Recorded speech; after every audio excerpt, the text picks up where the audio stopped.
अस्सलाम वालेकुम। इस वीडियो में हम लोग हमारी प्लेलिस्ट न्यूमेरिकल मेथड्स में नेक्स्ट टॉपिक कवर करेंगे, जिसमें हम लोग पढ़ रहे हैं एलयू डिकम्पोजिशन मेथड, और फिर इसको हम लोग ट्रायंगलाइजेशन मेथड भी बोलते हैं। अब ये मेथड हमारे पास क्या होता है, सिस्टम ऑफ लीनियर इक्वेशंस को सॉल्व करने के लिए ये यूज़ किया जाता है। अब यहाँ पर लिखा हुआ क्या है, a system of Gauss elimination can be represented in matrix form A X is equals to B. Gauss elimination का सिस्टम जो भी हमारे पास इक्वेशंस गिवन होती हैं वो हम लोग किस तरीके से रिप्रेजेंट कर सकते हैं, A X is equals to B. अब बी जो है इज इक्वल्स टू के बाद वाली वैल्यूज़, और ए जो है कोफिशिएंट्स ऑफ एक्स। जैसे हमारे पास ये लिखा हुआ है ना, तो ये कोफिशिएंट्स जो है वो ए है, एक्स हमारे पास ये जो लिखे हुए हैं, और बी हमारे पास ये टर्म। तो इस तरीके से रिप्रेजेंट कर सकते हैं। अब coefficient of matrix A can be factorise into two matrices L and U. अब जो हमारे पास कोफिशिएंट्स होते हैं ए, इनको फैक्टराइज अगर कर दिया जाए तो इनको दो मैट्रिसेस में हम लोग रिप्रेजेंट कर सकते हैं। मतलब जितने भी ए के कोफिशिएंट्स हैं इनको मैं फैक्टराइज करूं तो इनको दो मैट्रिसेस में हम लोग रिप्रेजेंट कर सकते हैं, जो कौन कौन से हैं, एल और यू। अब एल हमारे पास क्या होता है, यूनिट लोअर ट्रायंगुलर मैट्रिक्स।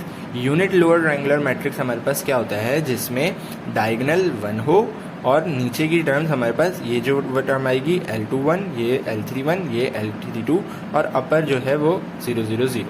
और U हमारे पास क्या होता है, is the upper triangular matrix. Upper triangular matrix में हमारे पास डायगोनल और उसके ऊपर की वैल्यूज़ होती हैं और नीचे हमारे पास 0 0 होता है। तो इक्वेशन 1 हमारे पास, अब A जो है, A किसके बराबर हो गया, L इंटू यू के बराबर। तो क्या मैं A की जगह LU लिख सकता हूँ, तो मैंने LU x is equals to B लिख दिया। अब हमारे पास UX जो है वो Y के बराबर है। कैसे, capital Y is the column matrix form of equation 2। Column matrix हमारे पास फॉर्म होगी इक्वेशन 2 की, इसीलिए UX हमारे पास Y के बराबर हो जाएगा। अब मैं इस इक्वेशन को इस इक्वेशन में लिखूंगा तो L into Y is equals to B। तो मैंने लिख दिया L into Y is equals to B। Before finding the matrix Y, put it in the equation 2 and let the matrix X which is the solution of system of linear equation LU is equals to A। अब हमारे पास LU is equals to A है। हम लोग इसको solve कैसे करेंगे, अब L हमारे पास ऐसे आ जाएगा। मैंने ऊपर बताया कि L हम लोग lower unit lower triangular matrix, L हमने क्या बताया था, L is the unit lower triangular matrix, और U जो है अपर ट्रायंगुलर मैट्रिक्स है। अब ये LU is equals to A कैसे आया, मैंने आपको बताया था कि अगर A के कोफिशिएंट्स को हम लोग फैक्टराइज करेंगे तो हमारे पास कौन कौन से आ जाएंगे मैट्रिक्स, LU। तो LU हमारे पास किसके बराबर है, A के बराबर। तो LU is equals to A। अब ये A क्या है, A हमारे पास वही सिस्टम ऑफ इक्वेशंस के कोफिशिएंट्स, तो LU is equals to A। यहाँ पर ये L है, ये U है और ये A है। अब इन दोनों को मल्टीप्लाई कराएंगे तो U11 हमारे पे किसके बराबर आएगा, A11 U12 A12 के, U13 A13 के। अब ये सिंपल इन दोनों को मल्टीप्लाई कराया हुआ है, तो ये पूरी टर्म्स हमारे पास बन जाएंगी, यहाँ तक की टर्म्स हमारे पास बन जाएंगी। अब एक क्वेश्चन को हम लोग सॉल्व करेंगे ताकि हम लोगों को चीज़ अच्छे से समझ में आ जाए। ये equation system of linear equation हमारे पास गिवन है, हम लोग A मैट्रिक्स लिख दिया और B मैट्रिक्स लिख दिया। अब हमें पता है LU A के बराबर है, L हमारे पास हम लोगों ने लिख दिया, U लिख दिया और A लिख दिया। अब वही मैंने इसको इससे मल्टीप्लाई करा तो ये टर्म्स बनेंगी, इसके बराबर आएगी।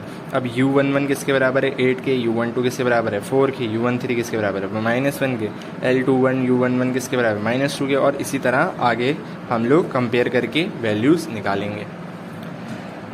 अब U1 की वैल्यू 8, U12 की वैल्यू 4, U13 की वैल्यू -1, L21 U11 की वैल्यू -2। अब मुझे पता है U1 की वैल्यू 8 है, यहाँ पर 8 पुट करूँगा, L21 आ जाएगा -2/8।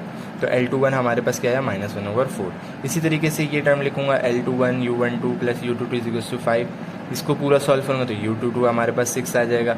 इसी तरीके से आपने बाकी सारी ये टर्म हमें सॉल्व करनी है।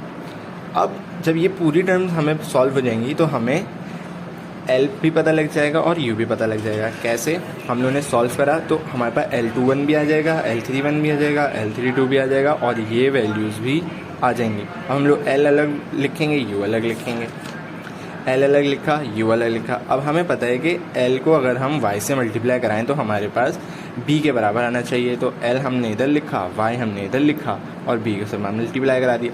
अब ये सिस्टम ऑफ लीनियर इक्वेशन है, इसको आप कैलकुलेटर से भी सॉल्व कर सकते हैं। कैलकुलेटर में आप जाएंगे,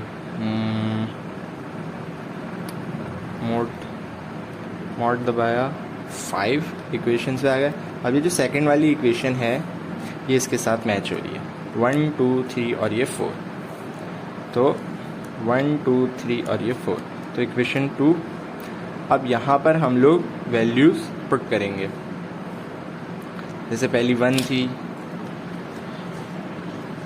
फिर 0, फिर 0 और फिर 11, इसके बाद फिर -1/4, फिर 1, फिर 0,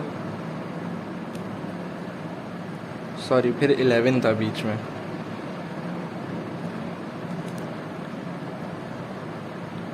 फिर 0 था,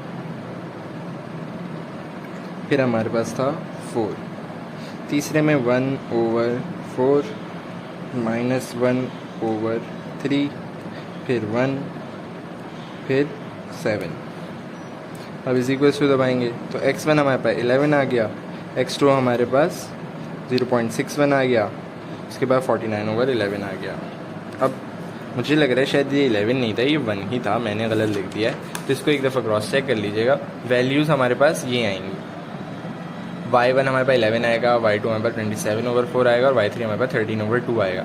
मेरा गलत आ रहा है क्योंकि मैंने इधर गलती से 11 लिख दिया, इधर 11 नहीं है, इधर 1 होगा। तो यहाँ पर हमारे पास y आ गया। अब हमें पता है कि ux किसके बराबर होता है, y के। u हमें पता है, x हमें पता है, y हमें यहाँ से आ जाएगा, y2 y3 और y1 पुट कर दिया। अब इसको भी इसी तरह कैलकुलेटर में रख के सॉल्व कर सकते हैं, या तो आपको पता है कि x3 हमारे पास किसके बराबर है, 13/2 के, तो आप वैल्यूज़ पुट रख के हम लोग आंसर निकाल सकते हैं। तो इसमें हमारे पास x3 को अगर आप अलग से सॉल्व करेंगे तो x3 13/2 नहीं 1 आएगा, क्योंकि इधर मल्टीप्लाई होता है, जाके डिवाइड होगा तो कैंसिल हो जाएगा, x3 1 आ जाएगा। x3 को इसमें पुट करेंगे तो x2 भी 1 आएगा, फिर x2 x3 को इसमें पुट करेंगे तो वो भी x1 भी 1 ही आएगा। तो x1 x2 x3 तीनों हमारे पास 1 आएंगे। तो यहाँ पर हो जाती है वीडियो ख़त्म। आई होप आप लोगों को सवाल समझ में आया होगा। अगर कोई भी क्वेश्चन हो तो आप लोग मुझसे पूछ सकते हैं। मिलते हैं नेक्स्ट वीडियो में, तब तक के लिए अल्लाह हाफ़िज़।